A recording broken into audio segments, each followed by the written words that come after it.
Hello, everybody. It's nice to be back with you. And as I get adjusted here and all set up, um, we're closing down on that time of year again.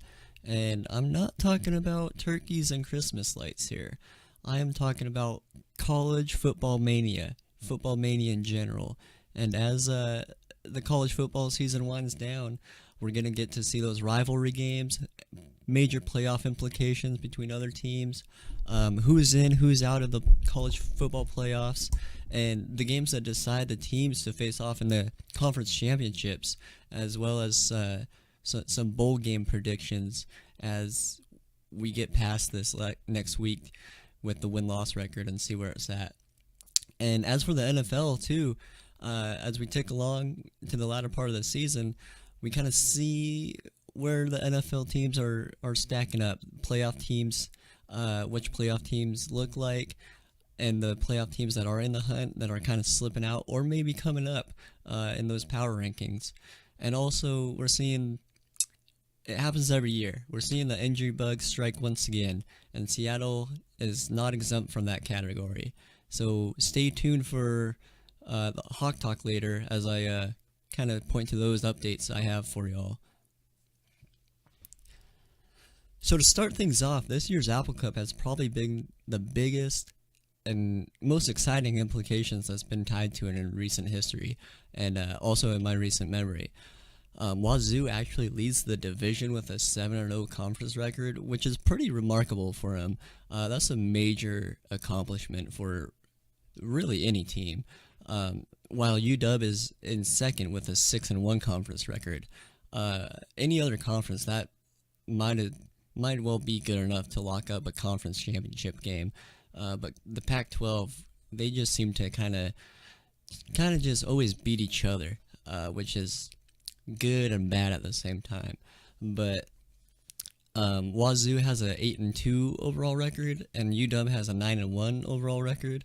So if UW wins, then Wazoo will have the same conference record at 7-1, and obviously UW would have the better overall record, so they would move up into that Pac-12 championship game, which is also somewhat up for grabs in the South, between USC and Colorado.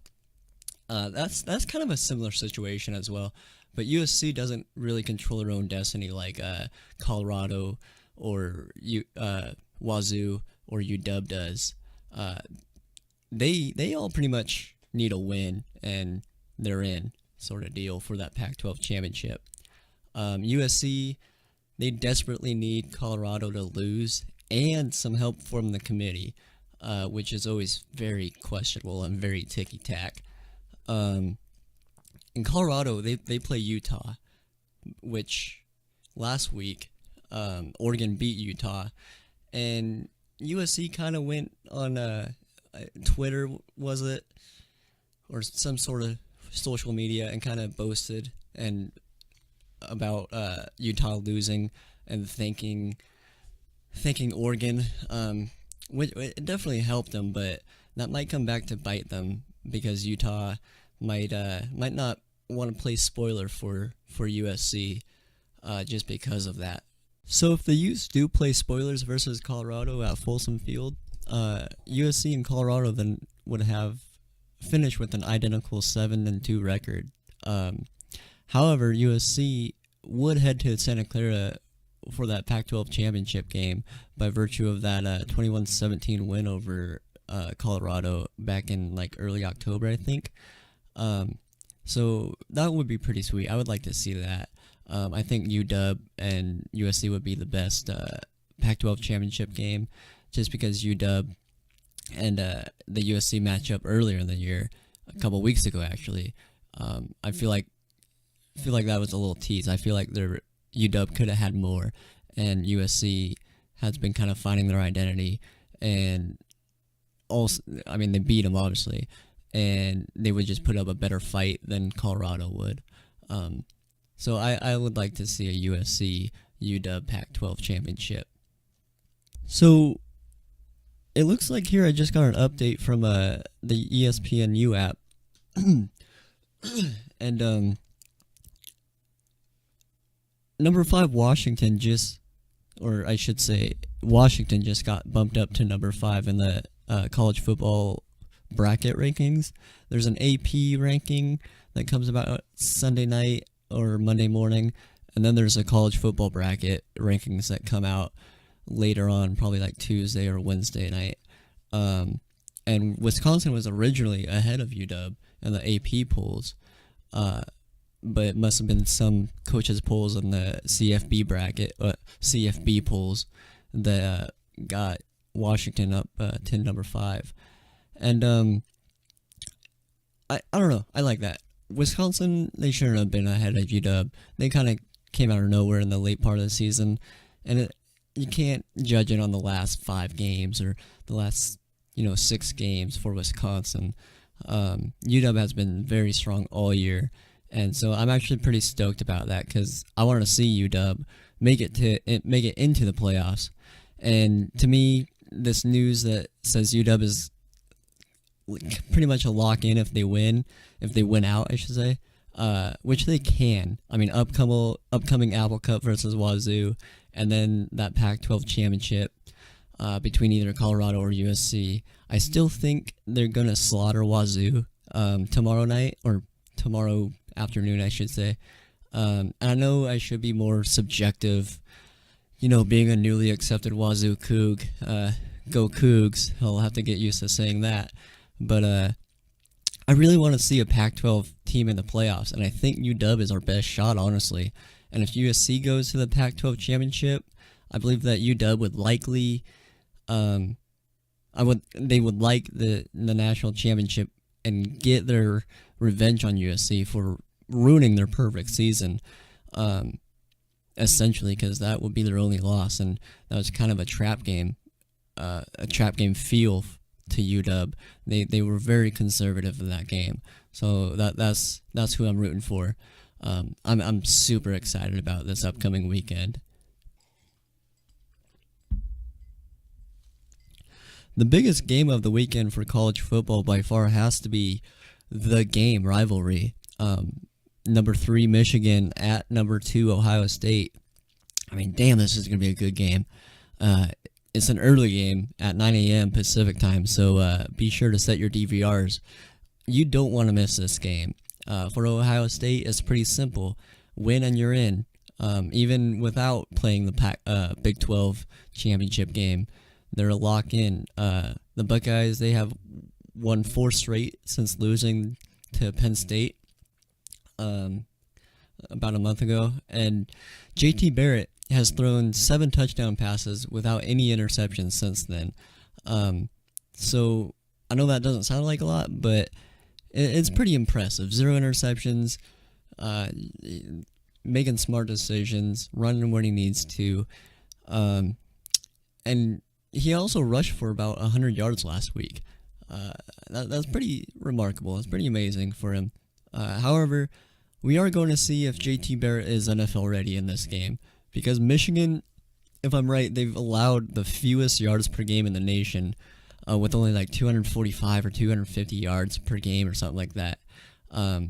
So JT Barrett he's going to have to get comfortable throwing from a tight pocket under pressure, just like he will likely face in the NFL, because let's face it, any of those top 15 NFL teams that would take a chance to draft him, they're not going to have the strongest offensive line to protect him. So with this Michigan game, we're going to see if he can handle that pressure coming up the middle and the outsides and kind of force him in the pocket, or to stay in the pocket. But at the same time, Michigan's defense, they're clearly better. And in this game, Curtis Samuel has been shown he's a legit receiving threat as well as a great running back for Ohio State. But Michigan, they sort of have a secret weapon. And when I say secret weapon, I'm going to point to Jabril Peppers.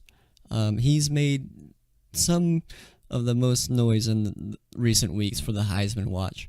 And he's pretty much like a small Cam Chancellor. A little smaller Cam Chancellor. He's 6'1", 205 pounds. He should be playing linebacker, but he plays safety. Just like Cam, definitely should be playing linebacker.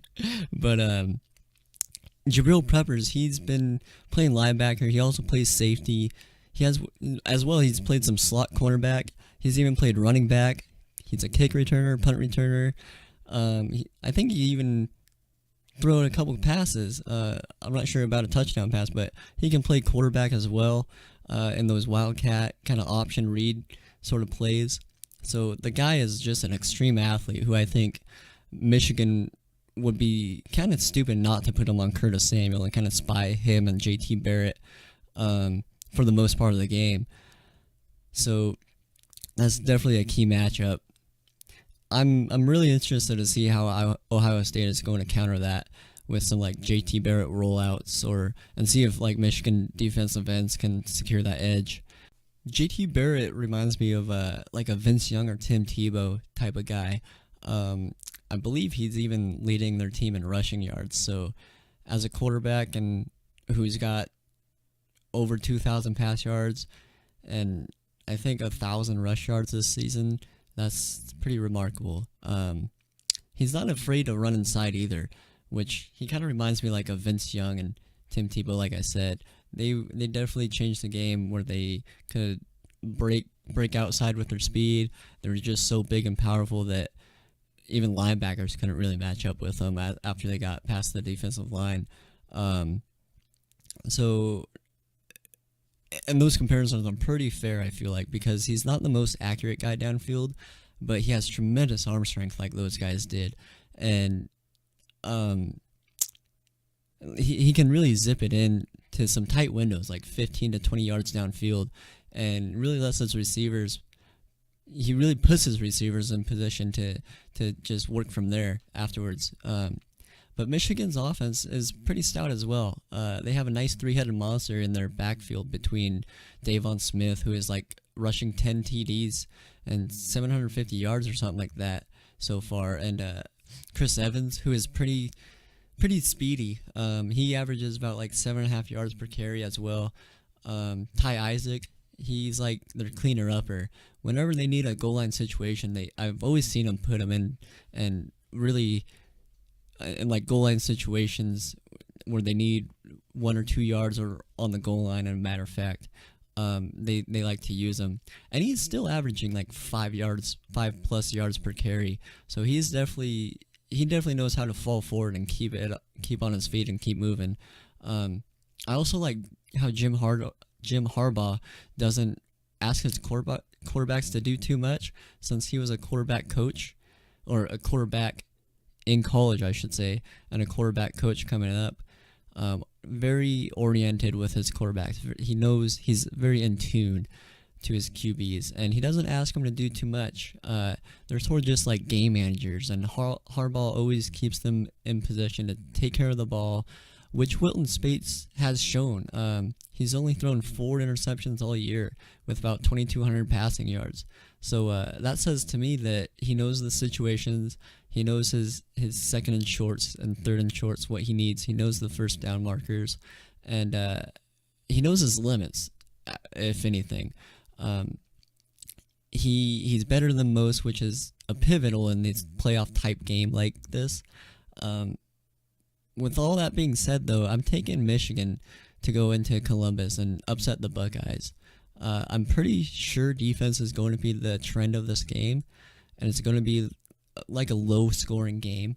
They're both very remarkable defenses and very fun to watch. So it's going to be one of those gritty type games and very hard-fought game.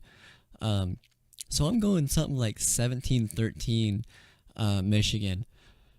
I mean, how many times have us Seattleites seen Harbaugh kind of squeeze some sort of timely play or timely trick play to seal a victory? And he has a secret weapon, like I said, with Jabril Peppers, that I expect him to be involved somehow in those pivotal tricky plays, or just an athletic breakout type performance from him.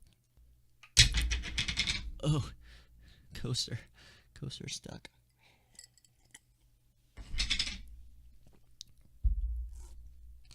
I hate when I get ice cubes. Some people like it. Some people like chewing on ice cubes, but I've never been a fan. It just always makes a weird grindy noise and gets right in your enamel. It freezes it. It's not good. But moving on. The last Sunday, actually, I should say, couple days ago, history was made, and if you didn't catch that NASCAR Sprint Cup Championship race, Jimmy Johnson tied two elite drivers with winning his 7th championship, with respect to Richard Petty and Dale Earnhardt Sr. Even if you're not a NASCAR fan, you know who those two guys are. That's how prestigious that 7th title is. Everybody knows the King, Richard Petty, and Dale Earnhardt. Everybody knows who they are. They're definitely the paved the road of NASCAR over the years, but there's so much controversy with the fans of NASCAR, just like any other sport. Like you hear the Steph Curry shooting era that fans talk about, the LeBron versus MJ debate that's never ending even after LeBron retires, the Tom Brady being a top 5 quarterback of all time thing, even like Tiger Woods, Jack Nicklaus chase, and those comparisons. I mean, that's why we should celebrate these features that these athletes and their accomplishments, because it can give us those legitimate comparisons that we can talk about for decades. And going back to the topic at hand, I mean, 7 is 7. Not to mention, he won 5 straight championships. That's amazing to me. Show me another team or a person who's won 5 straight anything, and if you do, they're probably one of the all-time greats. So, I don't know. I'm definitely on that verge of calling Jimmy Johnson an all-time great. Obviously, his stats are there, the wins, the championships, and the drivability of cars. He's very smart. He's one of the smartest people in the race car I've ever witnessed. Probably him, Carl Edwards, and Kevin Harvick is pretty genius at it. I also like, I know it's probably not a fan favorite, but I also like Kurt Busch. He's a little erratic, but he knows what he wants, and he just says it in a kind of demonstrative way. But anyways, the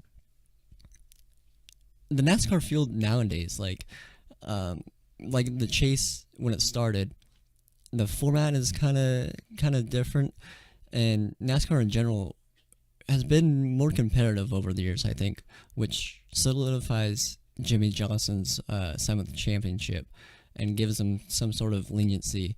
The NASCAR field is looking good. To start out the chase, Kyle Larson was in there, Chase Elliott, and Austin Dillon.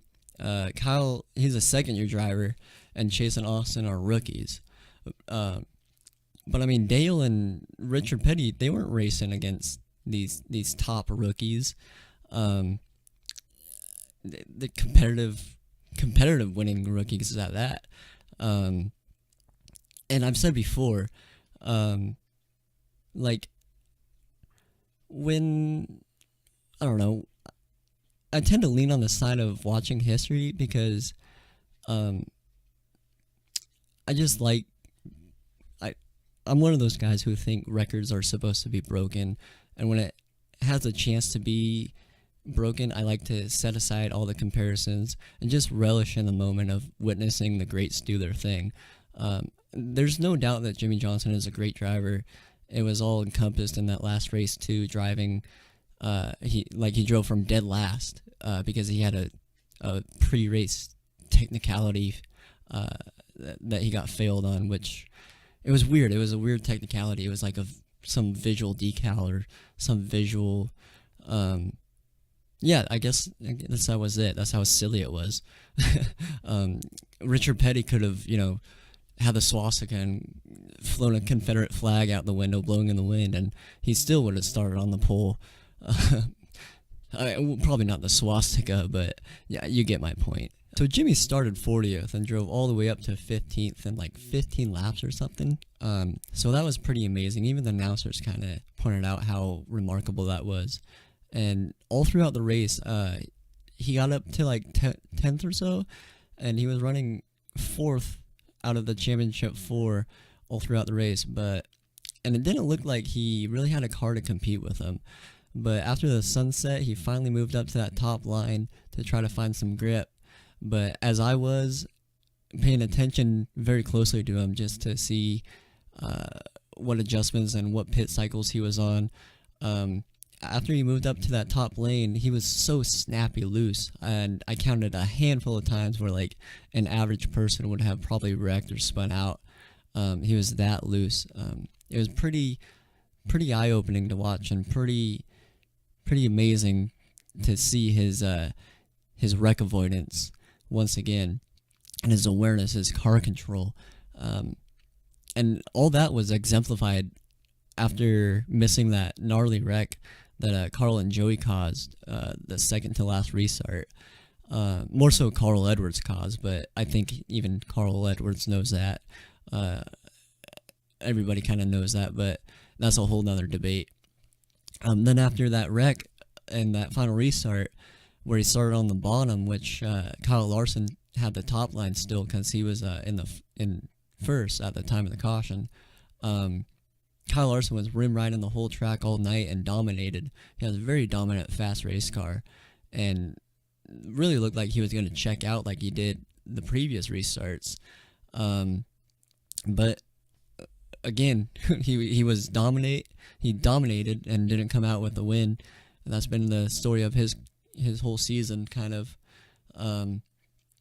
And the advantage seemingly to Kyle Larson, Jimmy Johnson nailed that restart and just kind of took control. He was able to clear Kyle Larson coming out of 2 by about 2 or 3 car lengths. And, you know, as the old saying goes, the rest is history. So, catching up on the last 2 weeks, where we beat the Pats and the Eagles in 2 very impressive fashions. I know it was just a one possession win over the Pats, but I was very impressed with Russell and our whole offensive line. I didn't catch myself cussing out George Fan or Mark Lewinsky or Gary Gilliam as much for that. Their bonehead penalties and missed run blocks or some stupid assignment that they always seemed to be struggling with. We've totaled about like 255 rushing yards over these last 2 weeks, which is very, very a very much increase from our season average. It was like 40 more yards per game than our season average. Up to that point, it really does look like they're figuring out their assignments too. So I'm pretty pleased with Tom Cable at this point. I've always been a fan of Tom Cable because he pretty much just gets the shaft of players since Pete and John Schneider are kind of defensive-minded coaches. And he has like a very keen sense and isn't afraid to switch guys around and in and out right away if he sees it's not working. That Patriot game, though, did a lot for the team's confidence, I feel like, and really did boost Russell's trust in himself again. Just getting trust back in those places where he had some of those nagging injuries. He escaped pressure and was really, really planting on that ankle with full range of motion that had some zip on some of those passes that, like a couple weeks ago, or I should say a few weeks ago when we played the Saints. After he hurt his pec, I seen that his injuries did have more of an effect on him than what he kind of put off to be. That pec injury, it did affect his accuracy just a little because I noticed he couldn't put full strength into some of those balls. His left shoulder, the side with that hurt muscle, he was kind of dipping that shoulder, and now you can see he has that whole left side. He's very comfortable just like getting back into his rhythm of motion and really slinging that thing downfield. He was kind of dipping that before, and you kind of seen the lack of accuracy. He even threw a couple picks throughout those 2 weeks. He was kind of hurt. Just real simple bonehead picks that were definitely his fault. Just a lack of strength and accuracy.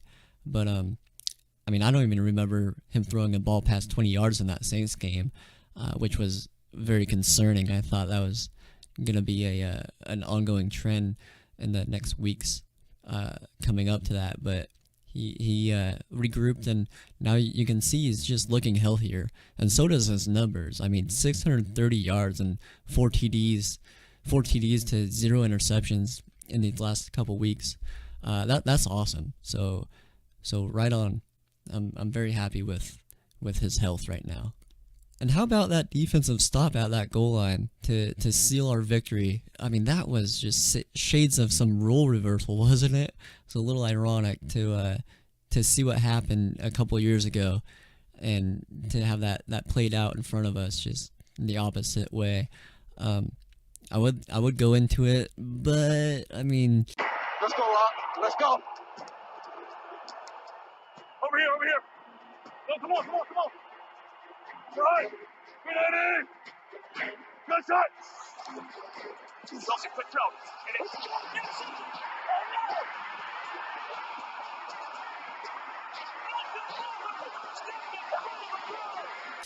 I don't really want to beat that dead horse anymore, so let's just move on. As for the Eagles game, it was a pretty nice homecoming feel that we had coming off that insane road win just a week prior from Foxborough. I'm glad we came out strong and running the ball. I know that first drive we went 3 and out, but the game didn't really show any sort of hangover from that tough game versus the Patriots. Those are the type of games down the stretch that really secure division titles and separate the top seeds from the rest of the pack. But my biggest takeaway I took from the Eagles game was the consistency of the offensive line. I was really concerned how they would play after doing quite well versus the Patriots. I was wondering if they would have the endurance and the knowledge to keep up back-to-back consecutive starts with respect to George Fant and Mark Lewinsky, and those guys stepping in. So they become very composed, and I think they've been helping our run game as of late. However, as I pointed out at the top of the show, we didn't escape that game without any injuries. The injuries to C.J. Procise, Tremaine Pope, who was recently just re-signed. You all may remember him from that monster preseason he had. He had multiple uplifting plays and huge gains, both in the running and pass plays. Then there's Earl Thomas and Deshaun Shedd. The most serious and heartbreaking loss, though, has to be to Procise. It's a shame because CJ he was really looking like another one of those steals from the draft that we tend to do, and he was really coming into his own, looking like a legit back that can have an impact on any given play. He's a legit receiving threat, and we always find out perfect ways for our players to fit, and he seemed to fit in just perfect, like the last piece of a puzzle into our offense, because he's that legit receiving threat. I mean, repeatedly they say he played receiver in college and kind of converted to running back. So with our new offense, he was really coming in strong, and I mean it's just a total bummer. I believe he had a broken scapula in his right shoulder, or one of his shoulders. I'm not sure which one, but I heard Pete say this early on this week that there's potential that we could get him back in time for the playoffs, but the timetable is very parallel with the season winding down. So I mean that's just a total bummer. He was really coming on strong. I really hate to see him go down. hopefully Thomas Rawls. He looked good. He was taking hits, looking for contact, but he didn't really get those big bursts through the line like we seen him do last year. And then there's Tremaine Pope, who has a high ankle sprain, like what Russell had in the early start of the season.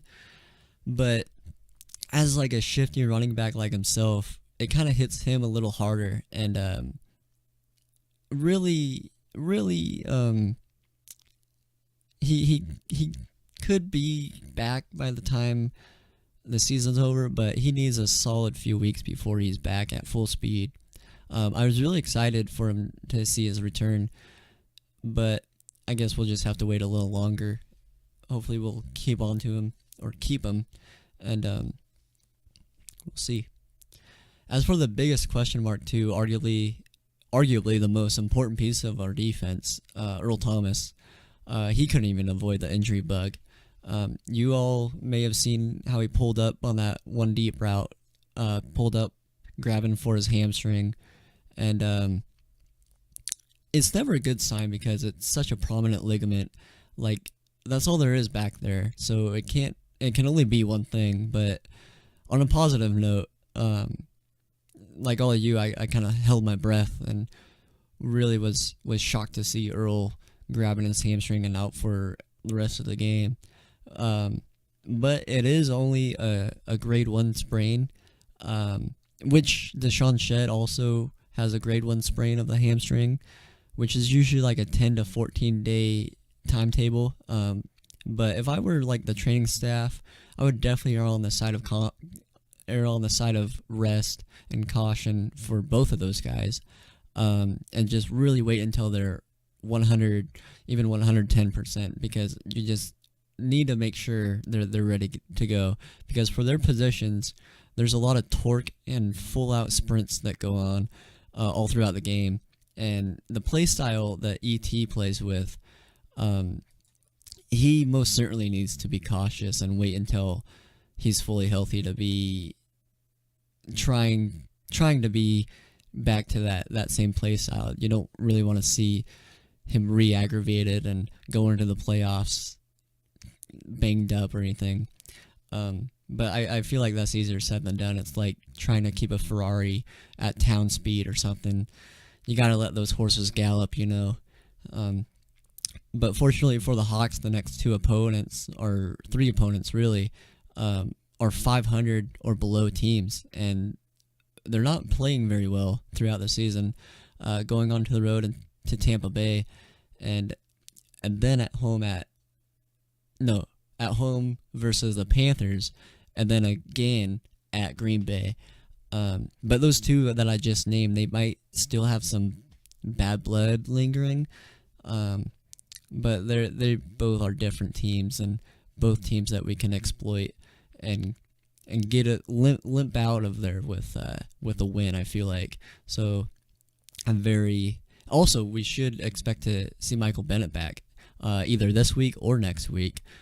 More likely next week, because he's coming off from that knee injury that he had, microsurgery or whatever. But it would be badass if he can come back this week, because he would definitely play with a vengeance attitude.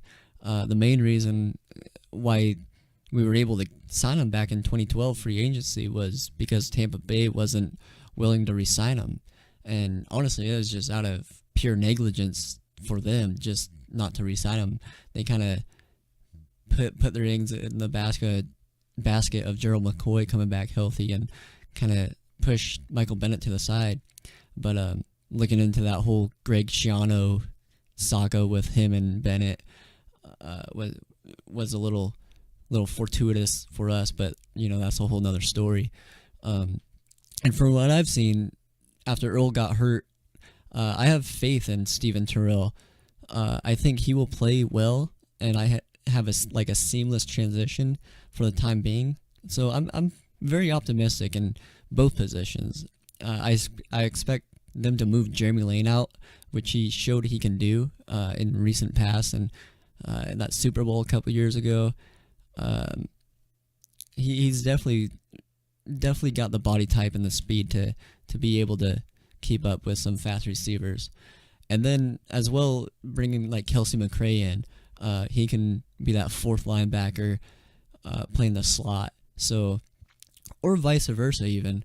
Jeremy Lane's an excellent slot receiver too, and Kelsey McRae, he plays over the top quite well. So like I said, I'm very optimistic that we can get through these next couple games with the few bumps and bruises that we have and come out with wins or very competitive games. All right, well, looks like we're winding down and running out of time here, but I just wanted to sneak in a happy Thanksgiving to everybody, and hope you all enjoyed your feasts as well as good company. Thanksgiving is always one of the greatest parts of the year. Just brings families and friends together. But I just want to thank you all so much for tuning in and taking the time to even watch and listen to the podcast. Give this video a like as always, and subscribe to keep in touch for upcoming episodes, as well as some future projects I have in store and in progress right now as I make my transition to the east side of Washington and start Wazoo at the top of the year in January there. So again, I just want to thank you, and yeah, stay tuned. We'll see you later. Bye.